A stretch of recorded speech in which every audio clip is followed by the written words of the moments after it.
Buenas noches, este es el programa 17 del Espacio Aquí Ahora, Espacio de Arquitectos, y tengo el honor de recibir una querida amiga que hacía bastante que no me venía a saludar, la arquitecta Miriam Heredia. ¿Cómo estás, Miriam? Muy bien, muchas gracias, Ramón, por la invitación. La verdad es un privilegio me encanta, estar acá con vos charlando. Tuvimos una muy linda charla fuera de cámaras. Sí.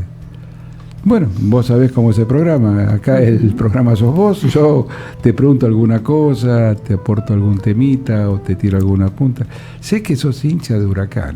Sí, más que hincha soy fanática. Desde muy chiquita, allá en el barrio de Parque Patricios, en aquellos años en los cuales salió campeón Huracán, salía a la calle con mi abuela, que siempre salía a ver cómo salían los hinchas de Huracán, ¿no? Lo que era otras épocas. Salía específicamente a esa hora cuando salía la hinchada de la cancha. No había violencia. Estaba un poquito más tranquilo, sí. Y cuando nos vi pasar y con esa energía, me di vuelta y le dije, abuela, quiero ser de Huracán. Y como todas las abuelas divinas de aquella época, al día siguiente me llevó y me hizo socia de Huracán. Y ya toda mi vida, mis hijos, mi pareja, todos hinchas de Huracán fanáticos. Del globito, sí. Y del tiki-tiki.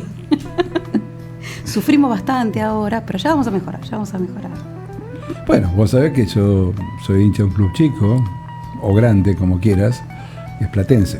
Que le tengo mucho cariño, como te comentaba, por mi papá. Por tu papá era hincha Platense, ¿no? Muy hincha de Platense. Tenemos un problema acá. ¿Por qué? El director del programa es bichito colorado. Métanos fuera de San Lorenzo, está todo bien. Bueno, contame. Miriam, es egresada de la Facultad de Buenos Aires. Sí. Y fuiste secretaria académica de la Universidad de Palermo varios años. Fueron 6 años, sí. Qué experiencia interesante. Fue una experiencia, la verdad que muy, muy interesante. Si bien mi educación fue privada, mi papá tomó la decisión de que ya todo fuera a la universidad pública. Fue una gran decisión que tomó, como todas las que tomaba él. Y no solamente, también fui docente en la FADU. Y después surgió la oportunidad de poder, yo ya había hecho proyectos con la Universidad de Palermo, con Carlos Salaberry, y bueno, surgió la oportunidad de poder desarrollar toda mi parte académica ahí en la Universidad de Palermo, una universidad privada, y fue una experiencia muy, muy interesante. Y cuando después cambiaron como después de haber estudiado, trabajado, investigado un montón de temas, surgió la posibilidad de poder desarrollar todo lo que era vivienda social, que era lo que a vos mí te gustaba, realmente ¿no? Me gustaba, y que siempre uno como arquitecto lo ve como muy lejos, ¿no? Muy teórico, o por lo menos mi generación lo veía como siempre muy lejos. Y en la mía vivíamos haciendo Fonavi, ¿qué querés te diga? No, nosotros no. Yo soy de los 70. Claro, yo soy CBC 86. No me digas, porque yo entré en los años 60 y me fui en el 70. Y hacíamos Fonavi, desayunábamos Fonavi, Tardé unos años en hacer alguna vivienda social. Claro. Casi 40 años, pero no importa. Era complicado. Y entonces cuando surgió la posibilidad y me dije, sí, esta es mi oportunidad, y me fui. Y me pareció una oportunidad increíble de poder llevar todo lo que de la teoría y todo lo que había pensado, y siempre muy del marco teórico a la práctica. Y fue una experiencia que es el día de hoy que me llena completamente como profesional. Llegar a la provincia de Buenos Aires, que también era como un terreno bastante desconocido para mí. Claro, pues sos tremendamente capitalina. Sí, muy porteña. Vivís en Caballito, claro. Lejos de todo. Estamos en el centro geográfico de la ciudad, pero estás complicada para llegar a todos lados. A todos lados. Es tremendo. Por lo cual, ir a la provincia de Buenos Aires era toda una experiencia, y era un terreno bonaerense de los varones. Pero lo más loco es que nosotros compartimos casi 2 días de la semana en La Plata, sí. Y hace años que no nos vemos. Exacto, sí. Vos en el gobierno y yo en el colegio. Increíble. Pero, increíble. Pero muchas veces iba a la Casa Curuchet, invitada. Has estado con Marga, sí. Con Adela Martínez, sí. Que es la presidenta, mi presidenta.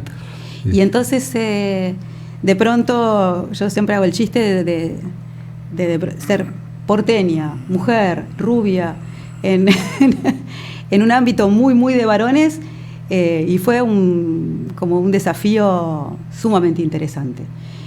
De pronto me encontré con una cantidad de profesionales. Creo que tiene que ver con la voluntad, ¿no? O sea, sí, y con la yo siempre digo como un chiste, ¿no? Claro, porque tiene que ver con la decisión de discutir los espacios en donde se tiene que discutir.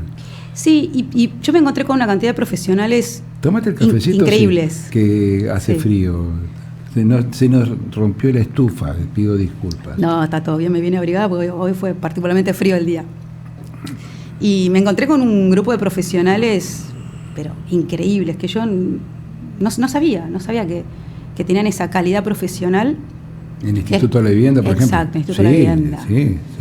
Que son gente de la Facu, gente de La Plata, que les tengo un enorme cariño y gran respeto. Y al principio, claro, me veían como la porteña.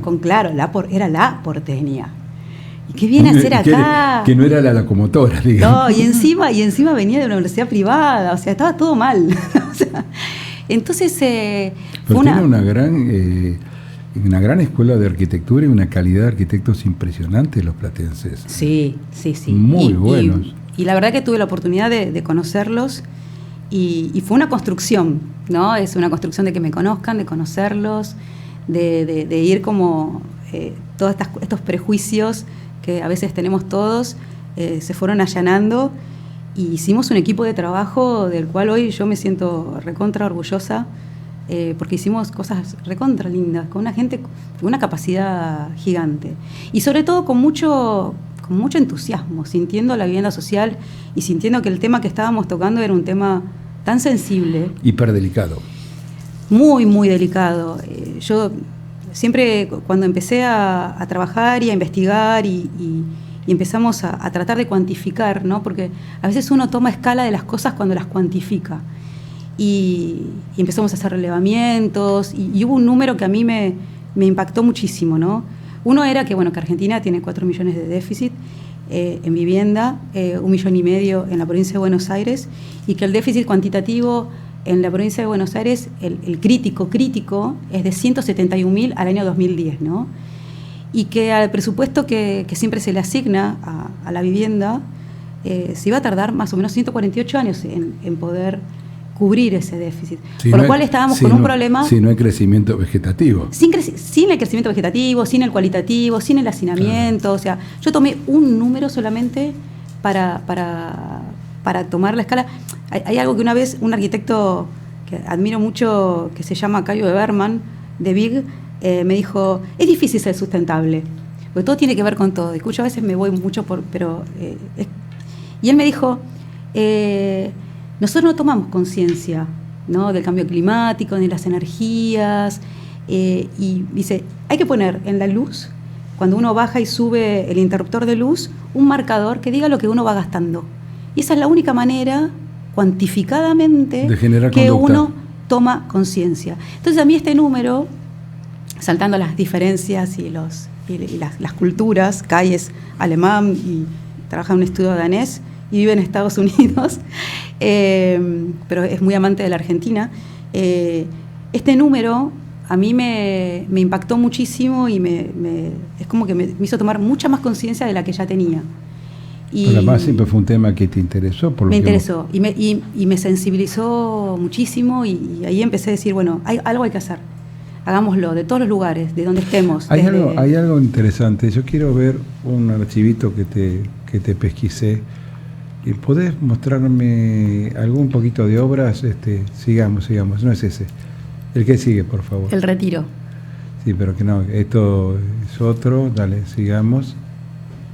Después vamos, esto también es otro temita, pero yo quiero ir a... Creo que es la última, si no me equivoco.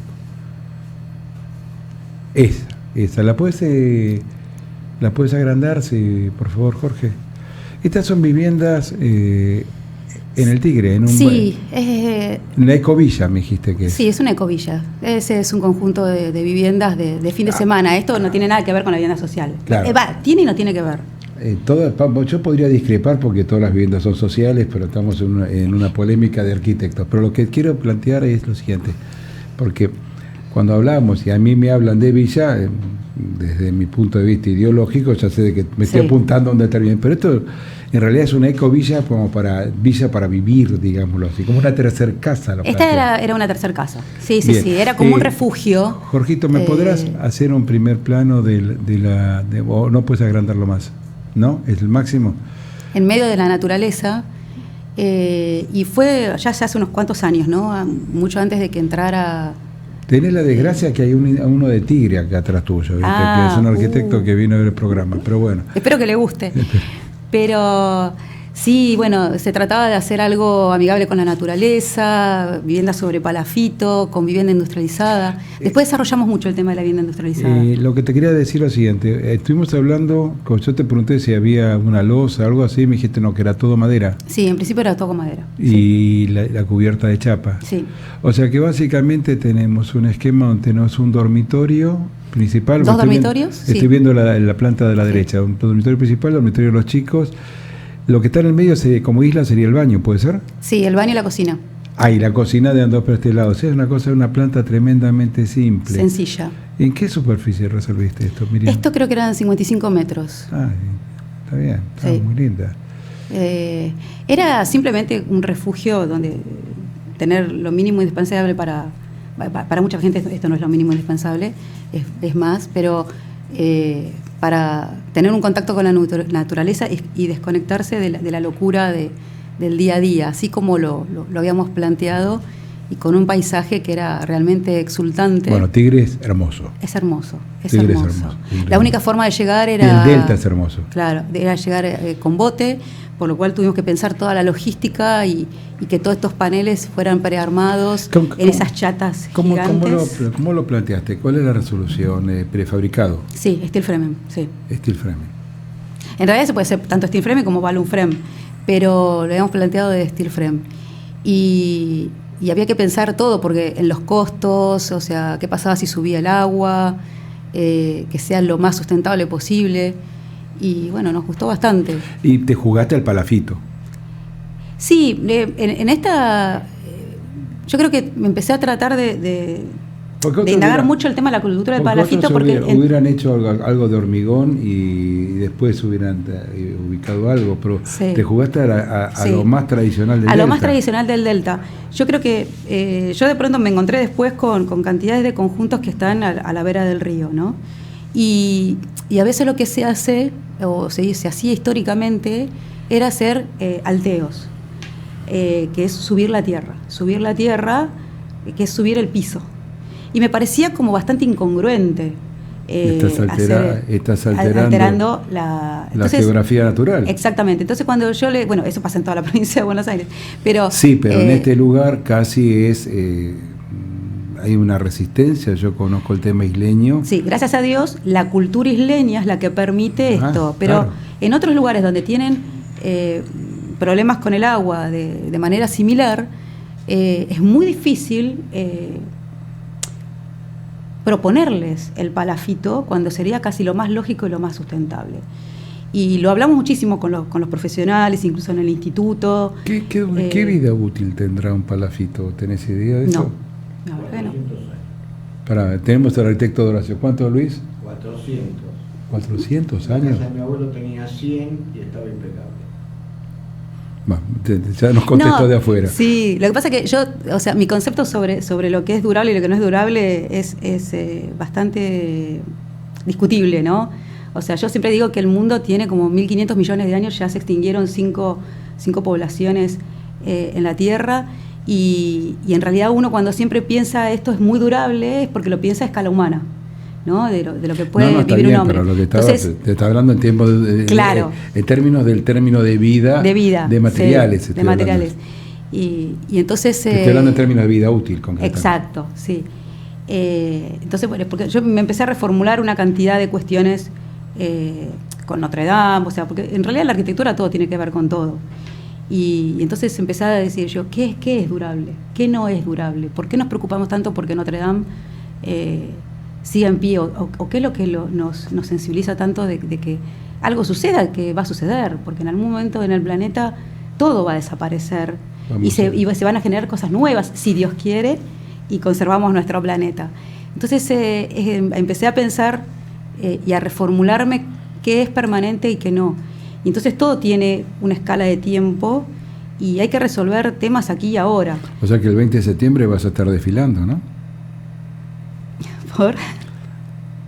El 21 sí, porque es el día de la primavera. Sí, pero el 20 de septiembre hay una marcha mundial que han armado los jóvenes para defensa del planeta, entonces mundial. Debe ser porque ya no soy tan joven, no la registré. No, pero la leí el otro día y está impulsada por una chiquilina que tendrá 15, 16 años, interesantísimo, y la movilización que han logrado es tremenda y está planteada para el 20 de septiembre. Yo creo que los chicos han tomado mucho más conciencia, o sea, lo nuestro tuvimos que adquirir impostada la cultura del cambio climático, la cultura de entender que... Ojalá lo hubiéramos adquirido. La vamos adquiriendo impostadamente y nos cuesta. Tengo una hija que me obliga a clasificar en origen y este es plástico, sí, este es plástico, no.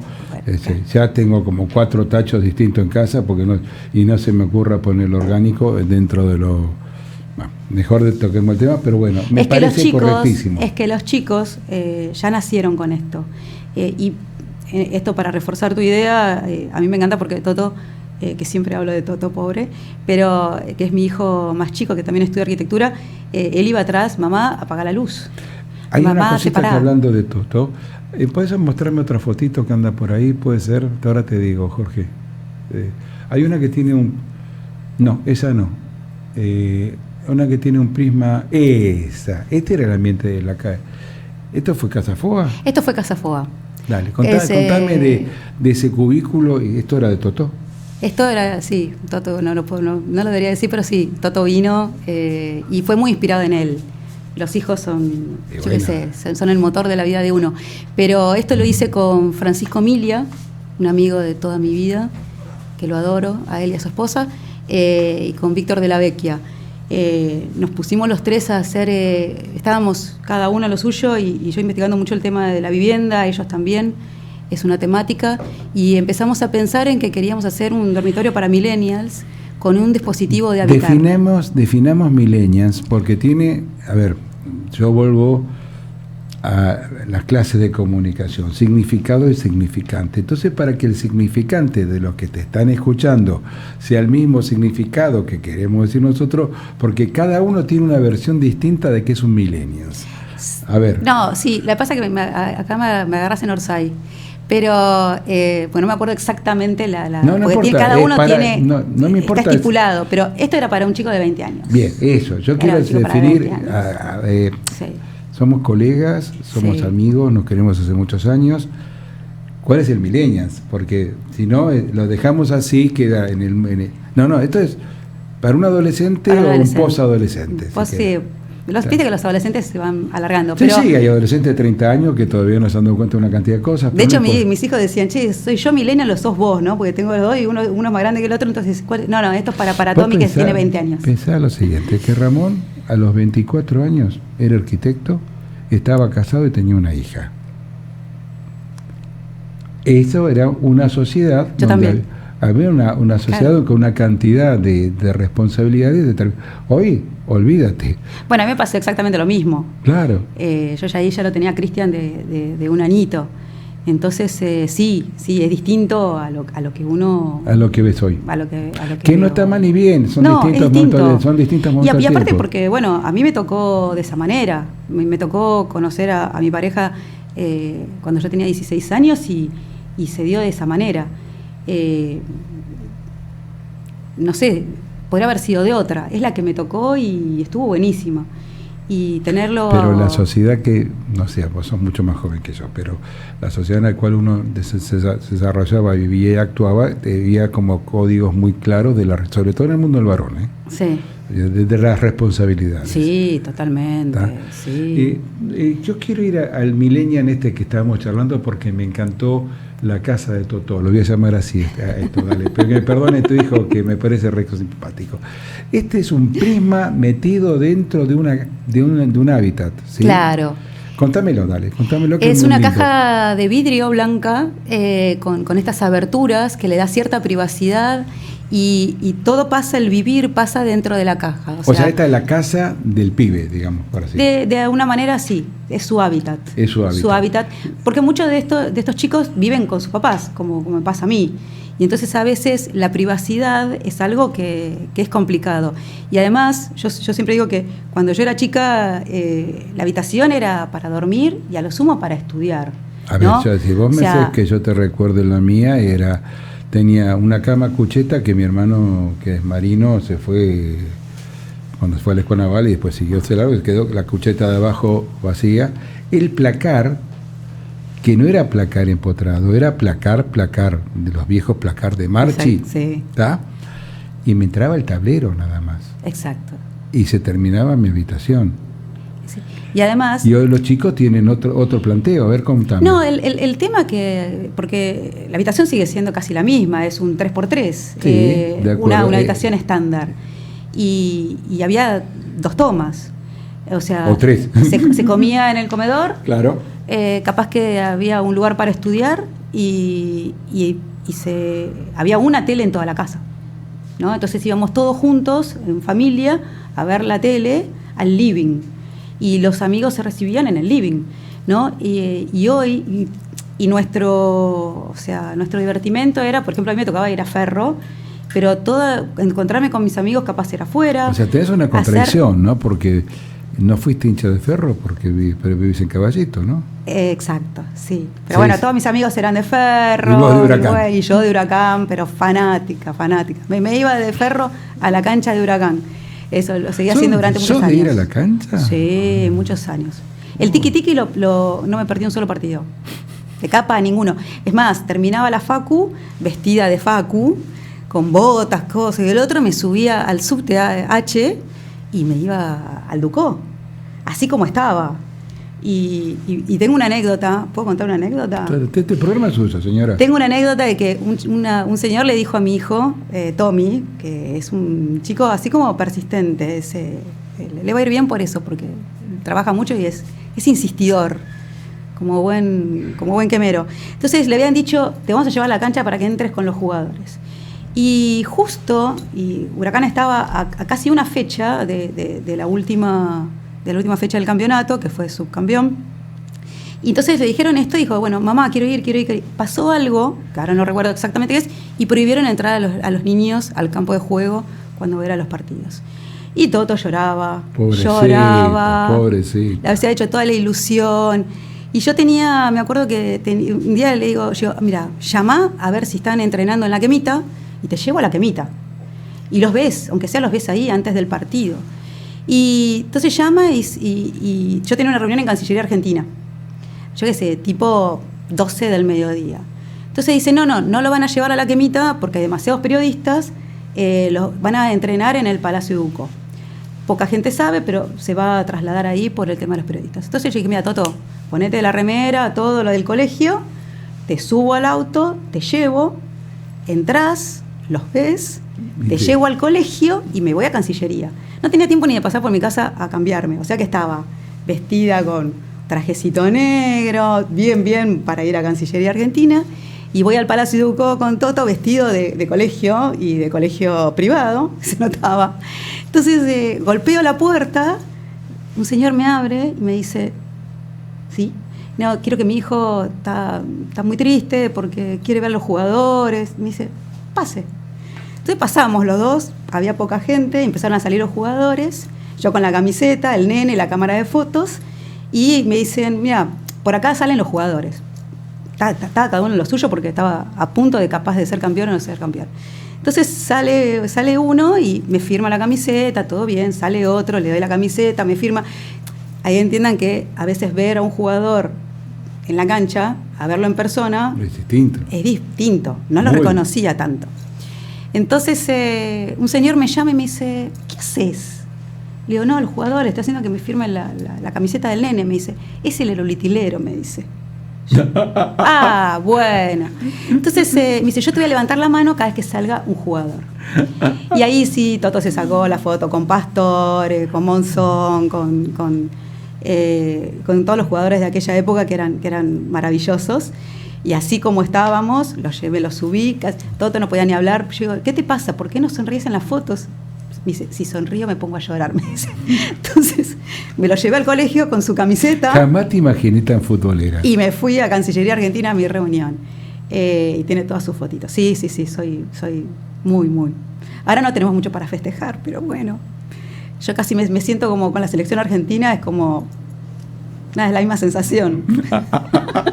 Es una sobredosis de Huracán.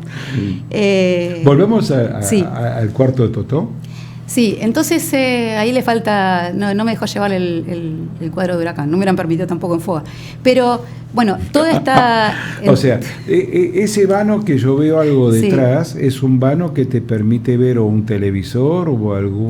El televisor está en la pared que se ve acá a la derecha, por lo cual está todo abierto hacia el televisor para que se pueda sentar con sus amigos a jugar, estudiar. Que tiene lugar para computación. Claro, para la PlayStation y todo eso.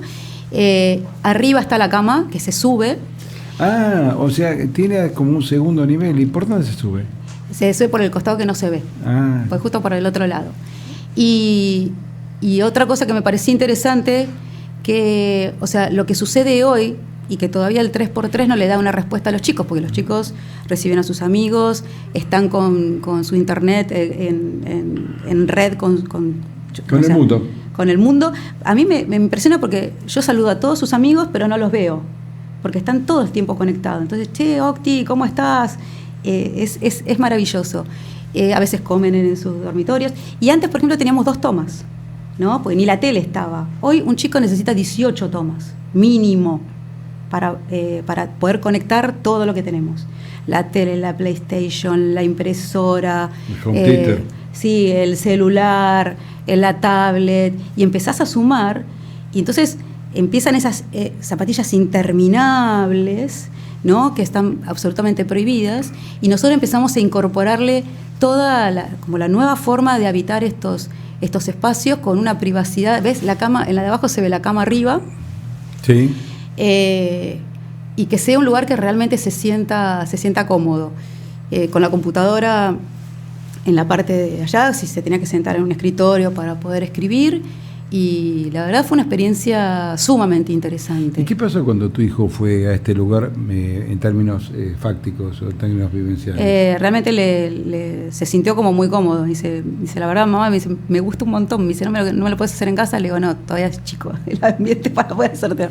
Pero prometí. Había un amigo que se quería hacer algo así en el jardín de la casa, porque esto, independientemente de que acá está más abierto, se puede hacer más cerrado, y se podía hacer en el jardín de cualquier casa, y que el chico tenga su espacio propio, ¿no?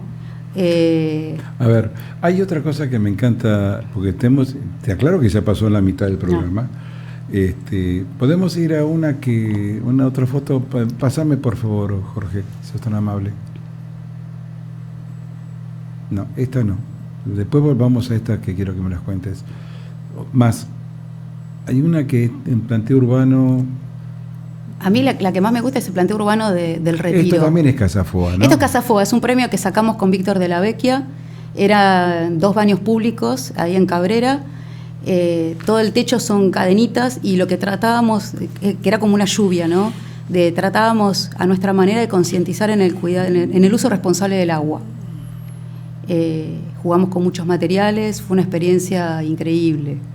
Estos son proyectos de baños públicos. Baños públicos. El negro es el de varones y el blanco es el de mujeres.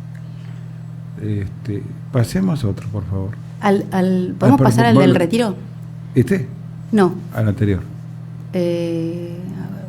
A ver, más, pasa más. Yo lo voy a ver, más. Me parece que era la primera, la de retiro, ¿puede ser?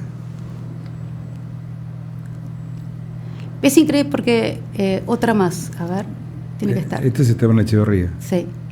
Otra. Sigamos. A ver, otra más. No está. Bueno, al mismo tiempo que yo estábamos haciendo algunas cosas en FOA, surgió el tema del retiro. Tuvimos la posibilidad de hacer un proyecto urbano de 600 viviendas. Pero está, me parece. Sí estaba, pero... A ver, buscá la hoja 2, que está separado de esto, ¿sí? ¿Puede ser? Hoja 2, Miriam Heredia. ¿Ese es? No, este es un concurso que hicimos para la Villa Olímpica con Mariano Orlando. Ah, no es este. No. ¿Y hoja 3 entonces? Pues este es el portfolio de la arquitecta. Bueno, ¿por qué no hablamos un poquitín de esto, ya que tenés acá? La Villa Olímpica, yo creo que hay pocos arquitectos que no hayan hecho este concurso. Fue un desafío enorme porque estaba absolutamente exigido. Yo creo que es un proyecto sumamente...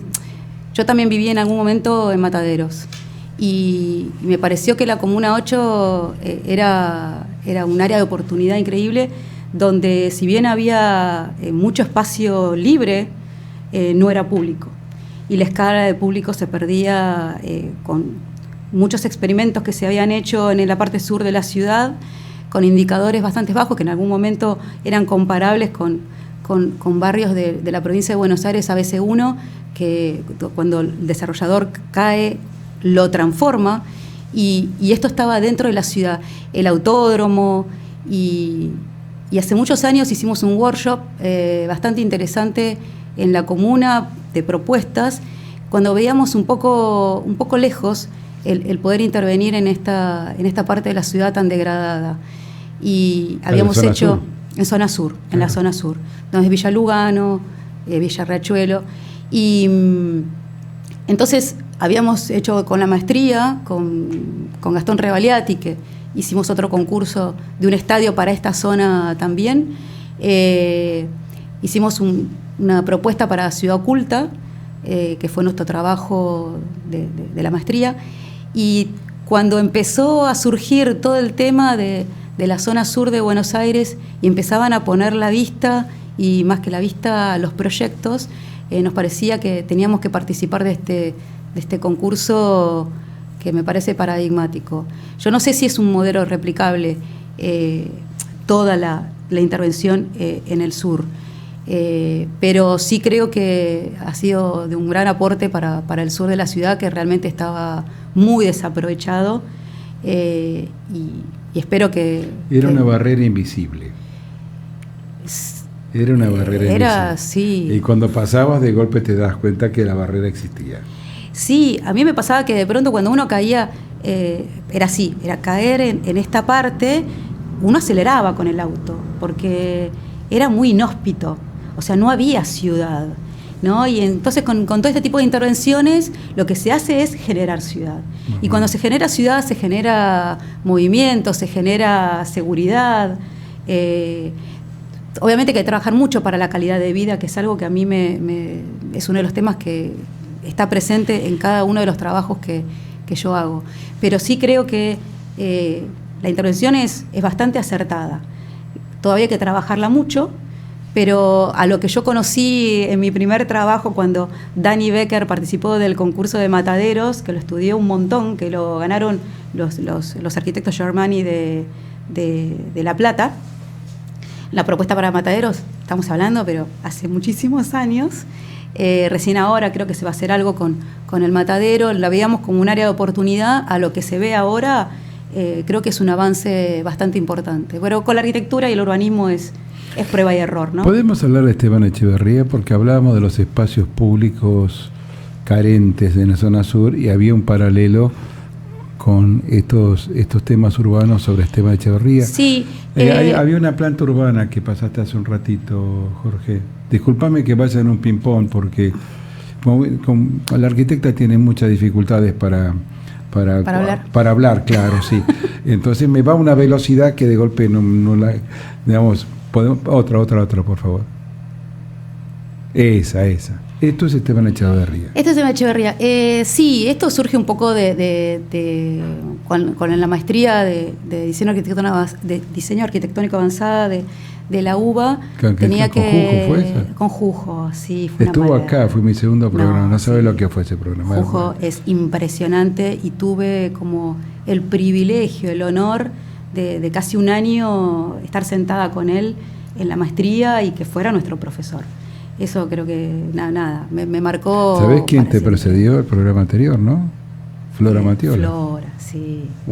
Pero unas definiciones ideológicas de arquitectura, yo me quedaba mirado el otro día, fascinado salí de ese programa. Sí. Además, todos los colegas estábamos re contentos.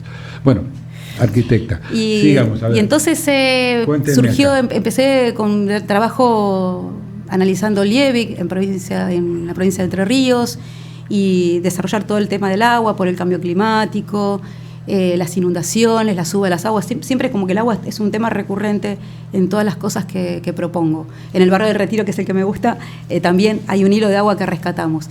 Y surgió la idea de poder estudiar este municipio como tesis de esta maestría. Y me encontré con un municipio que el 50% del área no está urbanizada, claro, tiene un potencial, es rural, claro. Tiene un potencial ambiental enorme, tiene una laguna que es la laguna de Rocha, que hay avistaje de pájaros, tiene una naturaleza increíble, no está contaminada, y forma parte de un sistema de verdes con la laguna de Santa Catalina, con un área que se va a preservar de La Matanza, los bosques de Seiza y la laguna. Es todo un gran sistema de verdes, el arroyo Ortega, y me pareció que tiene un potencial enorme, tiene una población vulnerable bastante importante, y está en un lugar muy estratégico de la provincia porque está en conexión directa con la ciudad de Buenos Aires, y con La Plata, claro. Y con el aeropuerto de Seiza. Entonces ese lugar ahora se está haciendo el Metrobús, y entonces eso lo pone en un lugar de preponderancia absoluta, y tiene un grave inconveniente el municipio, que es el tren que le pasa por el medio y que divide al municipio en dos, algo bastante clásico que se ve en muchos lugares de la Argentina, ¿no? Entonces, no contés que nosotros acá en Vicente López tenemos una Panamericana, ¿no? Claro. Además de los dos ferrocarriles. Esas barreras urbanas son increíbles, y acá es muy, muy notable. Sí, por supuesto. Y entonces, este capital ambiental que detecté me dio para hacer esta propuesta bastante importante. Me comentabas algo significativo, que había como una tremenda reserva de tierras. Sí. Que bueno, después tenemos que hablar cuál es el tierra apto urbano, que es un tema como para conversar entre ambos ahora. Pero había una cosa que era la carencia absoluta de espacios públicos. Claro. Hay algo que es bastante, que también pasaba en el sur de la ciudad, ¿no? Por eso lo ligué. Está todo unido con todo. Y si no, lo unimos igual. Pero en el sur de la ciudad, en algún momento, para empezar a contener las tomas de tierras, yo siempre digo que la movilidad humana sucede. Y el hecho de que no la miremos o no le prestemos atención no va a hacer que no suceda. Va a seguir sucediendo, y en condiciones de vulnerabilidad e inequidad. Entonces, una forma en su momento, lo que encontraron para empezar a contener esto, era ceder tierras, por ejemplo, del sur de Buenos Aires, a clubes. Hay 19 clubes de fútbol en el sur de Buenos Aires. Pero todo ese espacio que es verde no es público. Y un poco en Esteban Echeverría pasa lo mismo. O sea, hay mucho espacio verde, pero que no es público. Y una cosa que me llamaba la atención es que cuando uno va por la ruta y ve a la gente tomando mate a los costados de la ruta. Y es más, ahora que la gente trata de esperar cuando viene alguien... O sea, tomando mate en el costado de la ruta porque no hay una especie de parque. No hay tantos parques, sí. O sea, yo hablo de Esteban Echeverría, pero en muchos lugares pasa exactamente lo mismo. Esto porque es el caso de estudio que yo elegí. Y incluso ahora, yo qué sé, están todas las camionetas, uno las ve que están esperando para ir a Ezeiza y están al costado y no tienen nada. Entonces, hay algo que yo hice el paralelo con Chile, con Santiago de Chile, donde Santiago de Chile tiene poco espacio público y ellos no lo pueden generar, pues no tienen tanto lugar. Esteban Echeverría, afortunadamente, tiene lugar. Entonces, es algo, tiene una oportunidad increíble.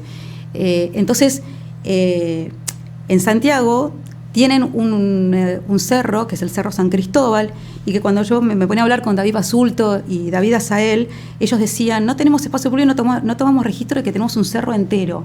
Entonces empezaron a trabajar en Chile para empezar a reconocer e incorporar dentro de la ruta de la gente, del ciudadano, este cerro y apropiarse del cerro como espacio público. Y acá el paralelo sería quizás con la Laguna de Rocha, que no tiene una fácil accesibilidad y tiene un potencial enorme, y un poco la tesis está orientada a esa recuperación de espacios públicos. Tiene hilos de agua que son absolutamente recuperables, tiene zonas rurales y tienen familias trabajando en productos orgánicos. Hay como una gran preocupación por la sustentabilidad en el municipio en general. Bueno, de hecho, el municipio tiene como unas... el logo son como unas hojitas. Entonces, ahí creo que...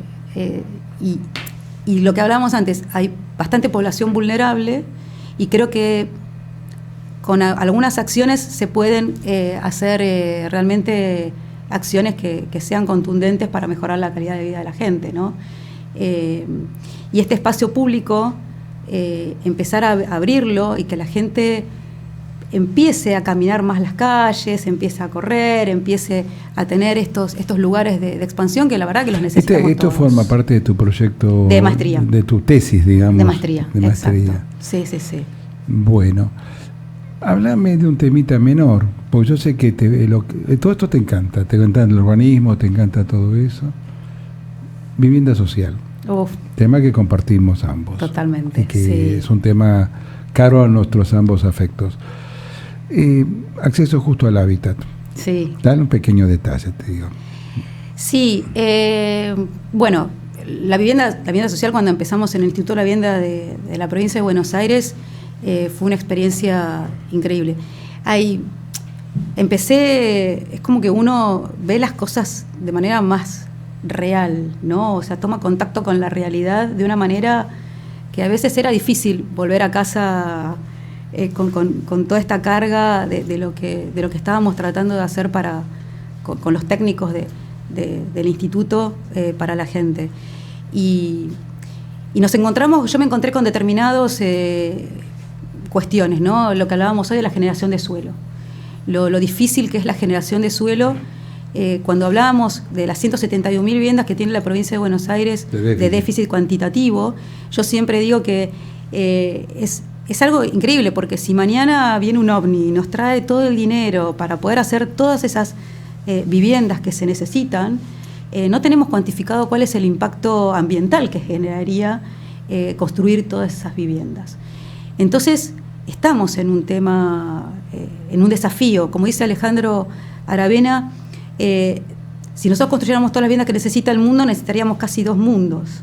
O tendríamos que empezar a urbanizar el agua, como están empezando a pensar en Dinamarca o en Holanda. Y entonces, eso él dispara y dice, y encima no tenemos la tecnología para poder desarrollar esa vivienda. Tendríamos que apelar a un hipertech, que todavía no está inventado, o a un low, que sería casi como volver a lo más primario de la vivienda, ¿no? Y ahí empezó a surgir, cuando charlábamos con estos arquitectos increíbles, el tema de la calidad de la vivienda. Por eso empezamos también a trabajar con el tema de sistemas industrializados. Y hay un paralelo que yo hago permanente entre la industria automotriz y la industria de la construcción de viviendas, ¿no? Creo que en 1889 sale el primer auto que es a vapor, y hoy por hoy ya se están generando prototipos de autos que empiezan como a levitar del suelo, ¿no? Y cuando uno ve una vivienda de 1888, que es, yo elegí un casco de estancia, y ve una vivienda en zona norte, se construyen exactamente igual. Y cuando uno agarra un Lamborghini y pone un auto, un Gol base, en una ruta a 100 kilómetros por hora, con lluvia y viento, el detalle constructivo entre la chapa, el burlete y el vidrio hace que en ninguno de los dos autos entre ni agua, ni polvo, ni viento. Por lo cual, en ambos tienen como la calidad básica garantizada. En uno no tendrá aire acondicionado, tendrá levantavidrios, en el otro tendrá hasta el aroma del cuero, pero las prestaciones básicas de calidad la tienen los dos. Y en la vivienda no está sucediendo eso. Y no solamente en lo que se llama vivienda de interés social o vivienda subvencionada, sino que en la vivienda BC1. El agua no se entra en las casas. Entonces, hay algo que hay que empezar a replantearse muy importante respecto de la vivienda, porque hay un arquitecto inglés que dice que los arquitectos trabajamos para el 1% de la población, que quizás es la que nos puede pagar de manera directa. Y realmente nos necesita el 99% de la población mundial, que es para los que les tenemos que empezar a trabajar, pensar y desarrollar nuevas tecnologías para brindar calidad de vida, ¿no? Y esa es una preocupación que a mí me quita el sueño a veces. A mí me están retando. Anoche también me quitó el sueño. A mí me están retando porque no hice el corte, pero es muy difícil cortar. Perdón. No importa, no vamos a decir el corte porque te voy a dejar como penúltimo tema un congreso que te invitaron. Sí. Sí. Pero a mí me llamó, te invitan de varios congresos, pero te invitaron a hablar de la soledad. De la soledad, sí. Bien, hablemos de la soledad. Pero esto puede ser un tema ya de modarte en la noche de los años 60 o de una Charmengol. Ya algunos se me están riendo acá. Pero la soledad, ¿por qué te llamaron? Te invitaron a un congreso en Europa para hablar de la temática de la soledad. Sí, la verdad que fue un privilegio enorme. ¿Y hay un ministerio de la soledad? Hay un ministerio de soledad en Inglaterra. Cuando me dijeron, me dice, queremos una visión latinoamericana de la soledad. Yo, wow, y tuve que ponerme a estudiar del tema. Vale, seguro. Esto lo había hecho del Ayuntamiento de Madrid, y claro, y ahí descubrí que había un ministerio de la soledad en Londres, con su propio ministro, y empecé a pensar cuál era el paralelismo. O sea, para ellos es un problema muy grave, esto de la falta de vínculos que vos comentabas, y además, sobre todo, algo que a ellos les preocupa muchísimo es que hay poco crecimiento poblacional. Porque esta fue una charla privada. Sí. Pero digamos, cuando hablábamos hace un rato contigo, hablábamos de las inmigraciones. Claro. Y que el hombre vino, normalmente en una inmigración venía primero solo, y si le iba más o menos bien traía a la familia. Pero hubo un periodo donde el tipo se tuvo que reinventar. Claro, ese es el punto que yo encontré, que te comenté, porque yo, a ver, ¿qué es lo que buscan de nosotros? O sea, ¿cuál es la retroalimentación? Yo te diría cuál es la diferencia que ellos? yo veo. A ver. En Buenos Aires comienza a cualquier hora. Sí. O sea, las pizzerías están siempre abiertas, no tienes un horario. En Europa a las 6 de la tarde te cerraron el mundo. Y te sentás en un bar y te pones a conversar con el que está atrás. Hay una situación como más que macrofamiliera nosotros. Sí. Y es más, el otro día fui a la facultad a votar, estaban las dos listas enfrentadas y todo el mundo estaba mirando el partido. Exacto. O sea, hay como códigos donde yo a veces discuto cuando alguien me está hablando conectado, y una cosa es estar conectado y otra estar con un vínculo mirándole los ojos a otro. Uh-huh. La sociedad nuestra es distinta en ese aspecto. Sí. Y no solo por los inmigrantes, tenés también las etnias naturales, uh-huh, que tienen una estructura de tipo social que también se nuclean en la facultad. Y charlábamos hace un ratito sobre la importancia que tenían las colectividades. Exacto, sí. O sea, ahí es como hay un eje muy grande de diferenciación. O sea, ahora, ¿por qué te llaman a hablar de la soledad? Eso es lo que... Y me habrán visto muy amiguera. Dale. No, sí, lo que pasa es que sí, el punto de conexión que yo encontré en ese momento es esto, ¿no? De que somos un país que en la Constitución nuestra, o sea, es un suelo abierto para todo el habitante del mundo que quiera habitar el suelo argentino. Y de hecho la charla la empecé con eso, ¿no? Y con un barco lleno de inmigrantes. Todos estos inmigrantes que venían muchos solos, haciendo de cabeza de playa, o sea, empezar a esta aventura que hacían en otro continente y que la verdad es que llegaban solos. Y que después con suerte venían con sus familias. Y es una cultura que creció de la no cultura o de la multiculturalidad, y que no quedaba otra que juntarse, porque se sentían verdaderamente solos. Y esto que crecimos a raíz de todo. ¿En qué inmigrantes hoy estaríamos depositando esto? Porque hablamos de las colectividades que tienen que ver, por ejemplo, con la época de mis abuelos, y que hasta el apellido te cambiaban. Sí. Porque mi segundo apellido es Farías Gómez, pero en realidad Farías Gómez era Fares, hombre de... o sea, se transformó en Farías. Olvídate. Lo que te quiero decir es, hasta el apellido te cambiaba porque no te lo entendían. ¿En qué punto vos vinculás esto con este tema de la mirada latinoamericana social, que tiene que ver también con una producción de vivienda, con una producción de hábitat, con una ley de acceso justo al hábitat que no es común? Uh-huh. Es una ley de la provincia de Buenos Aires. Pero es una ley de la provincia de Buenos Aires, es una herramienta casi única. Impresionante. Cuando yo fui a Hábitat 3 en Quito, uno veía que ellos estaban tratando de desarrollar en muchos países herramientas que nosotros ya las teníamos. A veces lo que nos falta a nosotros es un poco más implementarlas un poquitito más, porque las herramientas las tenemos. Pero independientemente de eso, y volviendo a la soledad, nacimos desde con qué cultura, y la española, la italiana, y creo que... Si no digo el árabe me retan, te claro. El árabe, bueno, sí, japonesa, y vos viste que tienden a juntarse todas. Hoy, ¿en qué grupos humanos hoy que inmigran a Argentina vos todavía tenés el tema de colectividades? Bueno, la comunidad boliviana se junta bastante, claro. Entre ellos se ayudan un montonazo, la japonesa también, la paraguaya también, los afro. Pero los afro también, claro, y a veces te pasa, o sea, yo cuando estuve viviendo en Holanda, en algún momento, que fue el proyecto ese de esta clínica médica dentro de una iglesia, que fue muy graciosa. No lo vimos al final, sí, perdón. Pero, y sí, los argentinos, los pocos argentinos que estábamos allá, y tratábamos de juntarnos entre nosotros, ¿no? Mi situación era diferente porque yo iba y después me volvía. Pero para quien se queda, tratan de recuperar esos lazos. Y nosotros crecimos en todo eso. Y eso nos hace, en principio, particulares, ni mejores ni peores, pero particulares. Y yo hablaba del tango, ¿no? Del tango que tiene esta cosa melancólica y que es parte de nuestra cultura. Y en Europa eso lo ven como un gran valor, quizás como un principio, esta construcción de vínculos, que los arquitectos estamos permanentemente construyendo vínculos, y que esta construcción del intangible, que tenemos que hacer siempre antes de la construcción tangible, que es la material, la construcción social es la más importante antes de tener un buen producto materializado. Entonces esta construcción de vínculos casi la tenemos como internalizada.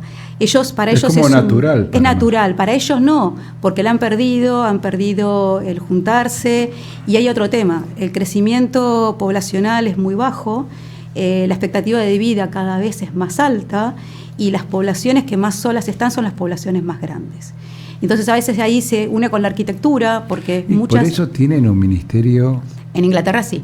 ¿De soledad? De soledad, sí. Y sobre todo para la población mayor, que es la que más sola está. Y ahí me encontré con una realidad de que, por ejemplo, Madrid, muchos de sus conjuntos de vivienda no tienen ascensor, porque son antiguos y no tenían ascensor. Entonces había parejas de abuelitos que estaban en un tercer piso, un cuarto piso, que durante 3 meses no bajaban. y están absolutamente solos. Entonces están trabajando en ponerles un ascensor, empezar a incorporarlos más, a integrarlos más a la vida social. Los ascensores están sobre la vereda porque son construcciones que no admiten un ascensor. Y fuimos a visitar los conjuntos y es llamativo lo muchísimo que están trabajando en este tema, porque es realmente una especie de virus silencioso, la soledad, que los está invadiendo y quieren trabajar en algo. Y yo creo que quizás nos ven a nosotros como somos así, que charlamos con uno, charlamos con otro, y aparte Argentina tiene esto de renacer permanente, ¿no? El argentino, pase lo que pase, surge y sonríe de vuelta. ¿Te acuerdas cuando estábamos conversando hace un rato y hablábamos del inmigrante? Sí. Que cortaba todos sus lazos y se volvía y venía acá, y el tipo se tenía que reinventar, porque Totalmente. además el idioma ni siquiera el de él, y tenía que reinventarse, y tenía que además reinventarse. Me haces acordar una canción de Teresa Parodi, que hablaba polaco, ¿cómo se llama? Sí, agarrar la mandolina, pero que era muy divertida, donde el tipo estaba obviamente incorporado a toda una nación guaraní, que es la nación correntina, si lo queremos así, pero era un polaco. Y el tipo estaba integrado. Cuando estabas conversando, me apareció esta imagen de esa canción muy bonita de Teresa Parodi. Y interesante. ¿Y cómo, digamos, cómo te fue como el diagnóstico o el balance de todo eso?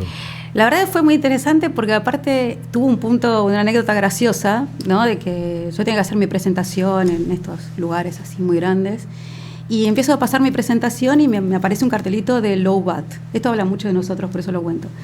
Low Bat está con mi presentación social y todo eso. No vas a pensar que alguien se quedó sin batería no, acá antes de comenzar el programa, ¿no? Quédate tranquilo que no. Y entonces digo, bueno, Low Bat, ya van a venir a conectar, viene una chica, le conecta el cable, y veo que la chica está preocupada por el cable, que yo qué sé, que el otro, y de pronto ¡pum!, se pone en negro la pantalla gigante en negro. Entonces yo, ¿y qué hacemos? Y entonces la chica, desesperada, pero realmente muy nerviosa, y me dice, ¿no podés seguir sin la presentación? Sí, bueno, yo pensaba, soy argentina, puedo hacer cualquier cosa. Entonces me siento y empiezo con las manitos.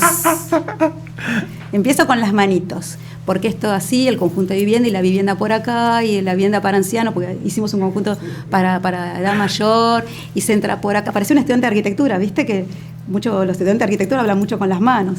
Y digo yo, qué pena que no está la lámina, pero ustedes iban a ver tal cosa, y si salgo adelante, termino mi presentación, me bajo, había belgas, alemanes, estaban todos con cara de pánico. Me dice, si me hubiera pasado a mí... Me muero. Pero me muero. La verdad, es como que lo sentimos mucho, y venían y me daban una especie de sentimiento. El otro día hicimos un homenaje a Clorindo acá. Y para nosotros es...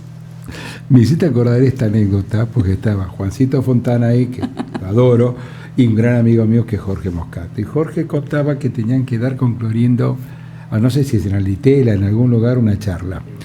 En el CAIC. Y que empiezan a caer gente a tal punto que la única posibilidad de dar la charla era estar paraditos así. Entonces que Clorindo, paradito así, empezó a dibujar en el aire y a contar el proyecto, y les contaba el proyecto en la mente a cada uno, y me hiciste acordar exactamente la anécdota esa. Si somos capaces de hacer cualquier cosa. Exactamente, y la verdad que estaban como asustados, parecía que me estaban, pobrecita, me decían, y yo, nada, vengo de Argentina, o sea, no estamos con alambre. No, salimos adelante, o sea, ¿qué hay que hacer? O sea, decime y nada, lo hacemos. Adelante. Y para ellos es un obstáculo. Es un obstáculo casi insalvable. Nosotros en Holanda con los chicos, fuimos con unos chicos a Holanda a trabajar, y en un momento el plotter se trabó, y era a las 5 de la tarde, en Holanda. Olvídate. Entonces los holandeses se paralizaron y dijeron, bueno, pero no, yo no, bueno, no, o sea, la presentación es mañana, yo le decíamos nosotros, todos los argentinos, la presentación es mañana. Y dice, pero se murió el plotter. Y yo le digo, trae un destornillador. Y con cierto pánico, hicimos tuc, tuc, tuc, Destrabamos la hoja. Me sacaste la carcajada. Ya está, listo, muchachos. A ver, yo te aclaro que terminó el programa, pero te pasó rápido. ¿Alguna pregunta le quieren hacer a la arquitecta? ¿Destornillador mediante? ¿Dónde hicieron el complejo de Salinidad? Está el nombre. Está el nombre, Paraná de las Palmas. Villa de las Palmas. ¿En Tigre o en San Fernando? San Fernando. Ah, Sí, Tigre San Fernando, sí. Sí, pero Horacio te va, Sí, te va a marcar sí. el territorio ahí. no. Bueno, escúchame, Miriam, la verdad que la disfruté. Pero mañana te espero. Dale. Mañana festejamos el Día del Arquitecto acá, que es el 1 de julio. Y el Día del Arquitecto Argentino, no empecemos la polémica que es en tal fecha, tal otra. El Día del Arquitecto es el 1 de julio.